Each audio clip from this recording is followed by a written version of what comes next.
Je vais passer la parole à Madame Soraya Dawes, donc de l'Université de Carthage. Donc, c'est une universitaire experte dans son domaine, qui va nous parler du virage du digital pour réussir la Civic Tech.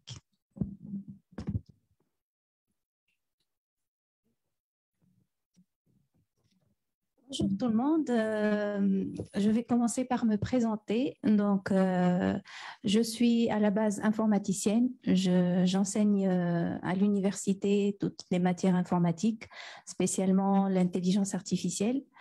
Et d'un autre côté, j'ai d'autres casquettes. Donc, je suis directrice exécutive dans une association qui s'appelle Tunisia for All, donc, ou bien en arabe Tunis Lel Jamia. Cette association travaille beaucoup en proximité avec le citoyen. Donc, et surtout donc, dans mon domaine, puisque je suis spécialiste dans tout ce qui est digital learning, c'est-à-dire spécialement l'intégration du digital et du numérique dans la formation et dans l'enseignement. Donc, on a beaucoup travaillé dans l'association dans ce domaine précisément. Donc, je vais commencer par me positionner pour ma présentation. Je vais me positionner du côté du citoyen et pas n'importe quel citoyen. Donc, le citoyen normal qui a un niveau d'études moyen. Donc, la majorité et la moyenne des citoyens tunisiens, si vous voulez. Je vais commencer par des constats.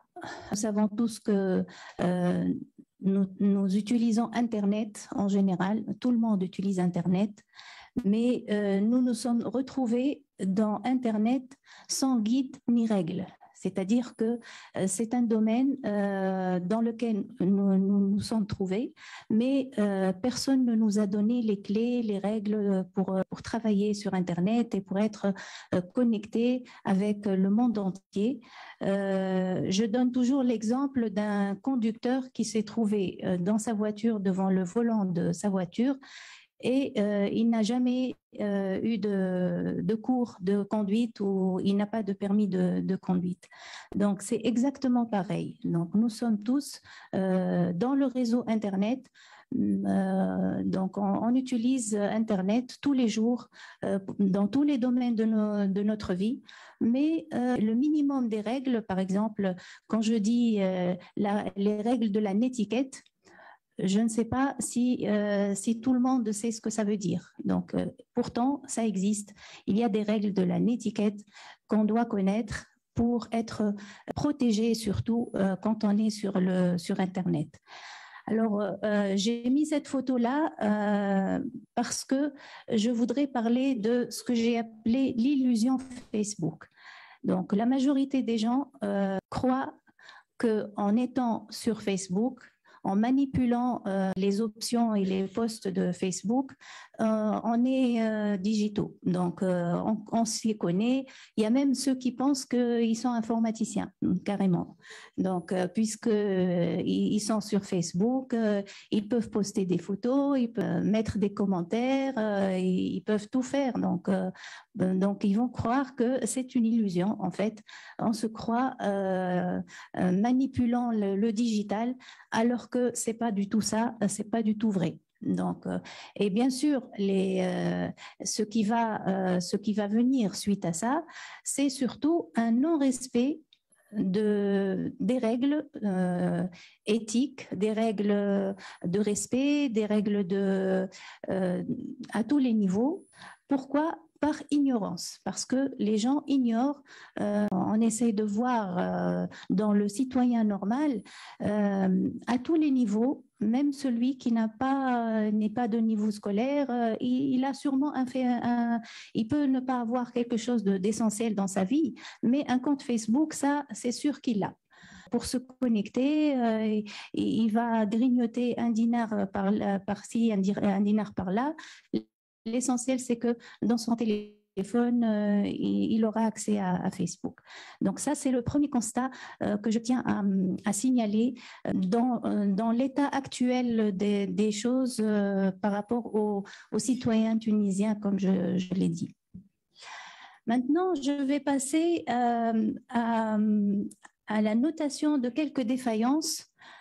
Bon, maintenant, peut-être que je vais changer un petit peu ma casquette pour une casquette d'experte. Le minimum naturel basique du digital, on ne l'a pas. Le citoyen tunisien ne l'a pas. Par exemple, j'ai mis quelques exemples. Par exemple, pour avoir un extrait de naissance, c'est très, très facile en digital pour le faire. C'est vraiment très, très facile, mais on n'a pas réussi à le faire.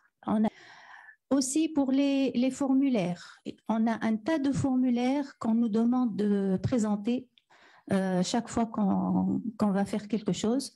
Les formulaires, c'est très facile de les mettre sur les sites Internet et à chaque fois qu'on a besoin, on les télécharge. Ça va éviter énormément de files d'attente et de perte de temps pour l'administrateur et pour le citoyen surtout qui a besoin de ce formulaire-là, etc. Donc, les exemples sont vraiment nombreux.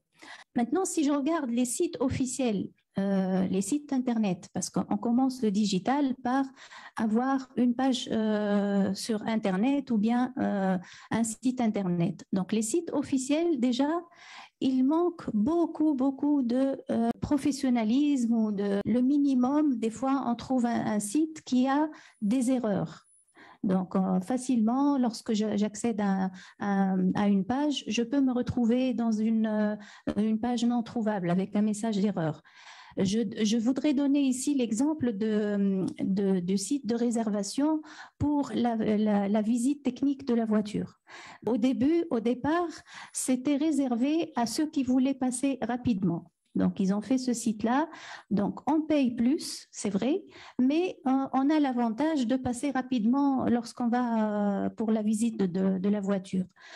Ensuite, durant la période de la Covid, on a remis toutes les réservations en ligne, puisque vu la situation. Donc, on a élevé le prix pour tout le monde.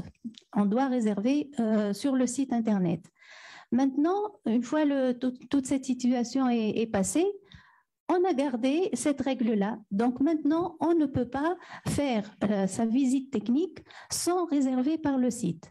Bon, je voudrais bien, c'est très bien, ça encourage le digital, etc. Sauf que le site n'est pas fonctionnel. Il a plein d'ambiguïtés.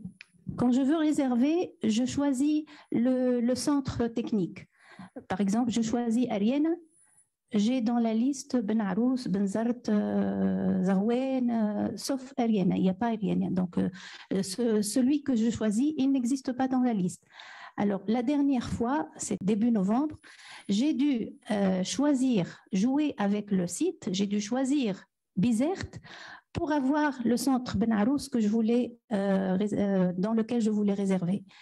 Ensuite, je ne trouve pas toutes les dates et tous les horaires. Donc, la prochaine date que j'ai trouvée, c'était à 1 mois d'intervalle. Ensuite, on nous dit qu'il est interdit de circuler avec sa voiture si on n'a pas la visite en règle. Alors, comment on fait ? J'ai trouvé un email par hasard. J'ai écrit pour dire qu'est-ce qu'on peut faire et tout ça. Une personne m'a contactée après une semaine ou deux.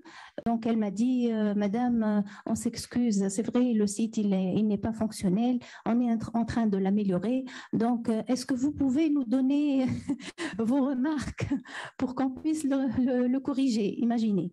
Donc ça, c'est un site sur lequel doivent passer tous les citoyens tunisiens qui ont une voiture. Alors, quand on a eu la situation de la Covid, là, vraiment, on a eu un grand besoin du digital à tous les niveaux.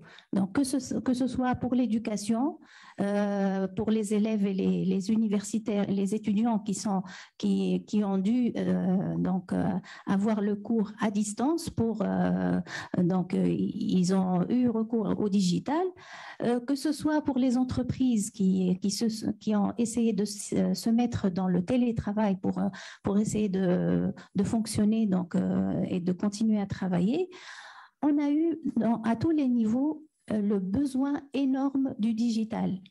Et le constat qu'on a eu, c'est une incompétence générale à tous les niveaux. Je suis vraiment très, très déçue parce qu'on a eu une occasion en or pour passer au niveau supérieur. Surtout, moi, je peux parler du domaine dans lequel je suis, donc à l'université. Vraiment, c'était une occasion en or pour switcher, pour faire un système. Il ne s'agit pas d'un système totalement à distance, mais un système hybride. On l'appelle hybride, ça veut dire qu'il y a des séances qui sont en face à face et il y a des séances qui sont donc sur une plateforme à distance ou une plateforme en ligne. Et ça, on n'a pas profité de cette occasion, malheureusement. Donc ça, c'est un autre constat que je voulais relever. Moi, puisque je suis spécialiste dans ce domaine-là, je voudrais quand même donner une proposition de solution. Donc, on ne peut pas parler de digital. Comment penser aux citoyens moyens, justement, qui ne sait même pas des fois comment ouvrir un site Internet ou une vidéo, et même si tous les cours et toutes les vidéos, toutes les formations sont en français. Et il faut penser aussi aux gens qui ne comprennent pas. On a vraiment des agents qui travaillent à l'université et qui ne comprennent pas le français. Mais ça c'est des gens avec lesquels je travaille. Donc, il faut penser à tous ces gens-là.